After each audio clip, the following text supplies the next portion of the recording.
I am joined by the Venezuelan Ambassador, Ambassador Carlos. Just the importance of you being here at the ANC's January 8th statement, especially after the ANC's National Executive Committee has thrown their weight behind Venezuela and called for the United States to release President Nicolas Maduro. We really are very grateful to the position assumed by the ANC in defense of not only Venezuela and President Nicolas Maduro, but also of the international law of the United Nations Charter.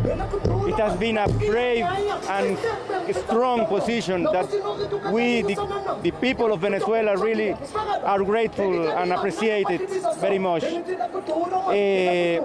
Because what happened in Venezuela, you have seen, is a clear violation of the international law. They attack us, they bomb us, they kill our people, they kidnap our President Nicolas Maduro, and the statement made by ANC and President Cyril Ramaphosa has been very strong, very supportive, very clear, asking for the release of President Maduro. Ambassador, when you look at the latest stance by the United States of America, confiscating and looking at all Venezuelan oil on the oil vessels currently on the Atlantic, what is your view with this action of the United States, particularly on that standoff that happened during the week with Russia?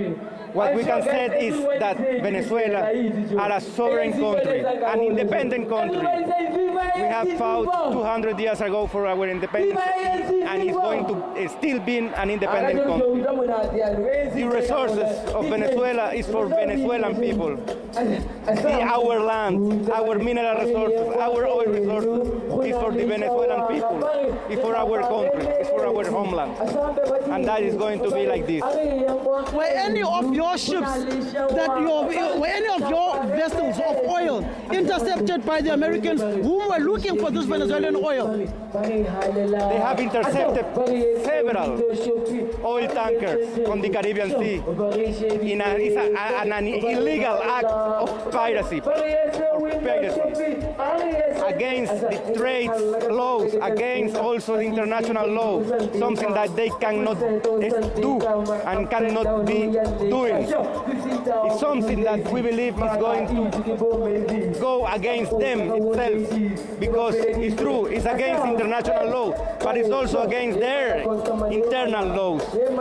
They cannot be bullying all the world. They cannot do that, because the world is not going to accept it. Thank you very much, Ambassador. Thank you very much. Just your message of, what message do you have for the ANC for its January 8th statement and your relationship with the ANC going forward?